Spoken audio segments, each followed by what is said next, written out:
అందరికీ నమస్కారం, శుభోదయం. వెల్కమ్ టు ప్రాఫిట్ మాస్టర్ వాళ్ళ 28th జూన్ ఫ్రైడే. ఈ వీకెండ్ రోజున ఇంటర్నేషనల్ మార్కెట్స్లో పర్ఫార్మెన్స్ ఏ విధంగా ఉంది, మన మార్కెట్స్ మీద ఎలాంటి ఇంపాక్ట్ ఉండే అవకాశం చూద్దాం. హాంకాంగ్ మార్కెట్స్ ఒక్కటే బలహీనంగా ట్రేడ్ అవుతున్నాయి. షాంఘై, కాస్పీ, నికాయ్ అన్నీ కూడా పాజిటివ్గా ట్రేడ్ అవ్వడం మనం చూడవచ్చు. లాస్ట్ ట్రేడింగ్ సెషన్ రోజున అమెరికన్ మార్కెట్స్లో కూడా ఒక మంచి ప్రోత్సాహకర మద్దతు మనకు నాస్డాక్ రూపంలో లభించింది. 0.3% మేర gains. Dough Jones and S&P 500 మాత్రం ఫ్లాట్గా క్లోజ్ అవ్వడం మనం చూసాం. ఆయిల్ బ్రెంట్ క్రూడ్ $86-87 దగ్గర యాజ్ ఆఫ్ నౌ ట్రేడ్ అవుతుంది. మనం చూస్తూ ఉండగానే $81-82 నుంచి మెల్లిగా టికప్ అవ్వడం చూస్తున్నాం. గోల్డ్ కూడా $2,330 పైన ట్రేడ్ అవుతుంది. కొన్ని breaking news. Japanese yen weakens to fresh 38 years లో crosses 161 against US dollar. Japanese yen నానాటికి దశాబ్దాల కనిష్టానికి దిగి వస్తుంది. దాదాపు 4 దశాబ్దాల కనిష్టానికి, దాదాపు 40 ఏళ్ల కనిష్టానికి జపనీస్ ఎన్ దాదాపుగా దిగి రావడం మనం ఇక్కడ అబ్జర్వ్ చేయవచ్చు. సో బలహీన పడుతూనే ఉంది. And presidential debate kick in అయింది. Joe Biden and Trump clash over abortion. So అది ఫస్ట్ అంశాలు. అలాగే Nike shares plunge after retailer sales, quarterly sales will fall 10%, warns on China weakness. ఇది ఫస్ట్ పేజ్లో ఇంటర్నేషనల్ మార్కెట్స్ నుంచి ఉన్న ప్రధానమైన అంశాలు. అండ్ ఇన్ఫ్లేషన్ డేటా కూడా ఒకటి రావాల్సిన అవసరం ఉంది US నుంచి. స్పెసిఫిక్గా స్టాక్స్ పరంగా చూస్తేనేమో ఇండియా సిమెంట్స్లో ఏస్ ఇన్వెస్టర్, ప్రముఖ ఇన్వెస్టర్ రాధాకిషన్ దమాని అతనికి చెందిన కంపెనీలు దాదాపు 7 కోట్ల విలువైన షేర్స్ని, అంటే కంపెనీలు 24% దాకా విలువైన షేర్స్ని బ్లాక్ డీల్ ద్వారా అల్ట్రాటెక్ కంపెనీకి విక్రయించారు. ఆర్గాన్ కెమికల్స్ లో గోల్డ్మ్యాన్ సాక్స్ funds bought over 6.28 lakh shares in Argon chemicals. దాదాపు 42 కోట్ల రూపాయల విలువైన షేర్స్ని గోల్డ్మ్యాన్ సాక్స్ కొనుగోలు చేసింది. సంహీ హోటల్స్లో GTI capital alpha likely to sell 3% stake in Samhi hotels via block deal ద్వారా వీళ్ళు సంహీ హోటల్స్లో వాటాని GTI క్యాపిటల్ విక్రయించబోతోంది. RBL bank board approves fund raising up to 3,500 crore. దాదాపు క్వాలిఫైడ్ ఇన్స్టిట్యూషనల్ ప్లేస్మెంట్స్ ద్వారా 3,500 కోట్ల రూపాయల మేర సమీకరించేందుకు RBL బ్యాంక్ బోర్డు సిద్ధమవుతుంది. పాలీక్యాబ్లో ప్రమోటర్స్ 2.04% వాటా విక్రయించబోతున్నారు. JSW ఇన్ఫ్రా చెందిన సబ్సిడరీ సంస్థ JSW పోర్ట్ లాజిస్టిక్స్ నవకార్ కార్పొరేషన్లో మెజార్టీ వాటా కొనుగోలు చేయబోతోంది. Raymond share holders Gautam Singhania అని మరొకసారి MDగా పునర్నియమిస్తూ నిర్ణయం తీసుకున్నారు. HCL tech likely to see a block deal of 0.46%. AU small finance bank కూడా క్వాలిఫైడ్ ఇన్స్టిట్యూషనల్ ప్లేస్మెంట్ ద్వారా 5,000 కోట్ల రూపాయల వరకు సమీకరించాలని చెప్పి చూస్తోంది. The board of Ambuja cements approved the merger of Adani cementation with the company.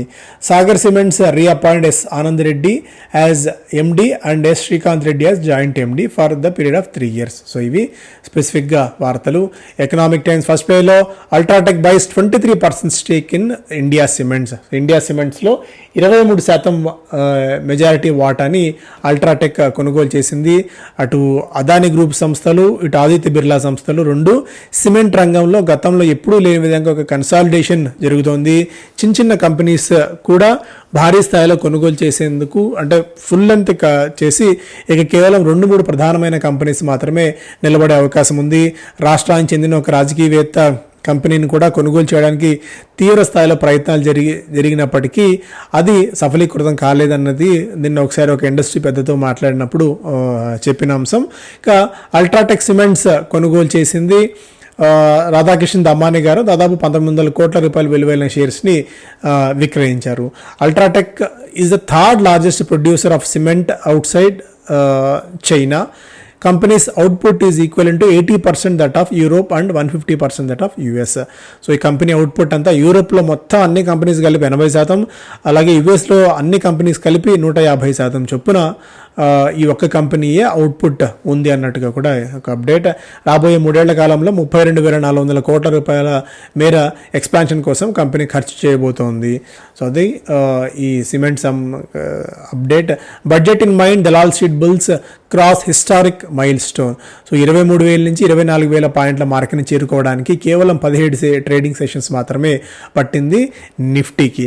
So గతంలో అంతకుముందు 424 రోజుల నుంచి మెల్లగా 52, 62, 21 అతి తక్కువ సమయంలోనే అతి తక్కువ ట్రేడింగ్ డేస్లో 1000 పాయింట్ల మార్క్ని సునాయాసంగా క్రాస్ చేసింది.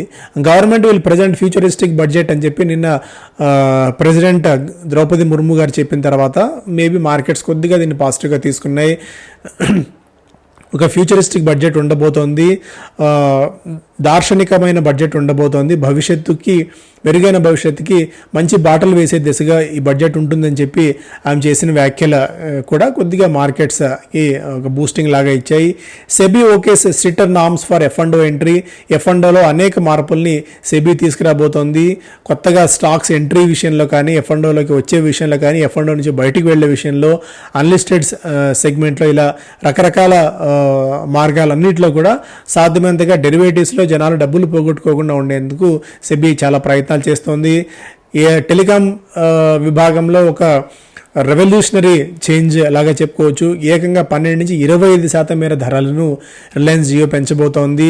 First major rate increase since 2021. 3 ఏళ్ల తర్వాత ఎయిర్టెల్ అండ్ వొడాఫోన్ కూడా ధరలను పెంచబోతున్నాయి. ఆర్పుస్ ఏవైతే ప్రస్తుతం 170 రూపాయలు ఉందో, average revenue per unit per user, దాన్ని ఇప్పుడు 250 నుంచి 300 రూపాయలకి ఏకంగా పెంచాలి అని చెప్పి రిలయన్స్ అలాగే టెలికాం కంపెనీస్ అన్ని కూడా భావిస్తున్నాయి. రిలయన్స్ ఫస్ట్ ఆ అడ్వాంటేజ్ మూవ్ తీసుకుంది. 12 నుంచి 25% మేర ధరలను పెంచడం, పరోక్షంగా ఎయిర్టెల్ అండ్ వొడాఫోన్ కూడా మెల్లిగా రేట్స్ పెంచుతాయి. అతి తక్కువ ధరలో ఫ్రీ అని చెప్పి ఏడాదిన్నర కాలం పాటు ఫ్రీగా సేవలు అందించి తర్వాత మెల్లిగా జనాల్ని అట్రాక్ట్ చేసి పరిచయం చేసి ధరలను భారీగా పెంచడం ఇక్కడ మనం రిలయన్స్ జియోలో చూడవచ్చు. అయినప్పటికీ కూడా బట్ స్టిల్ ప్రపంచవ్యాప్తంగా కూడా మెరుగైన సేవలు 5G, 4G టెక్నాలజీని అందిస్తూ ఎంత తక్కువ ధరకు ఇవ్వడం అనేది ఇక్కడే మనం చూస్తున్నాం.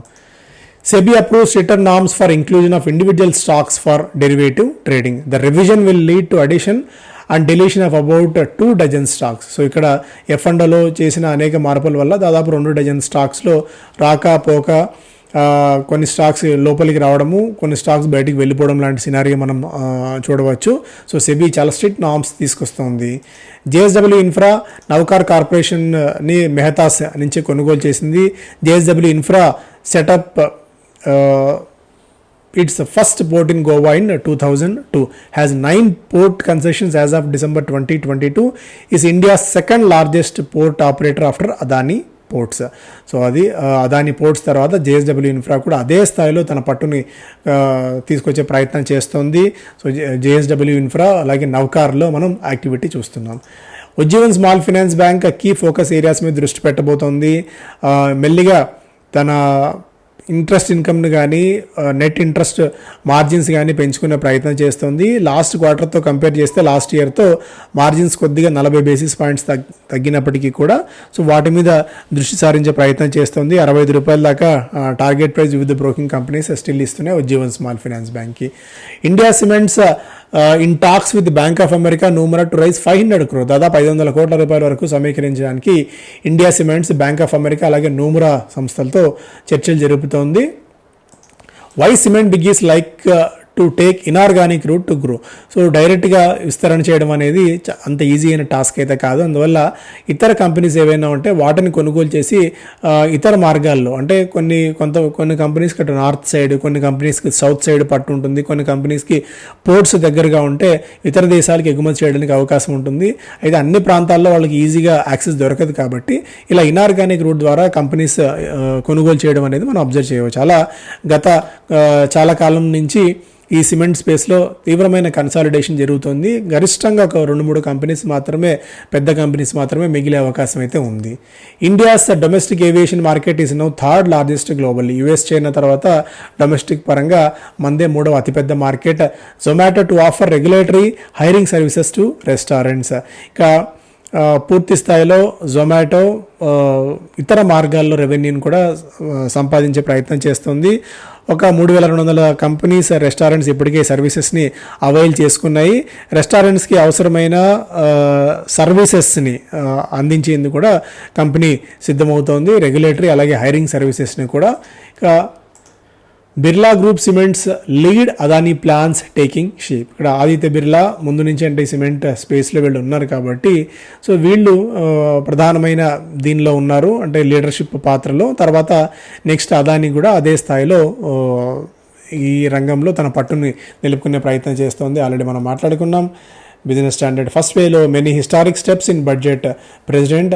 Gross NP of banks below 3% in first since 2012.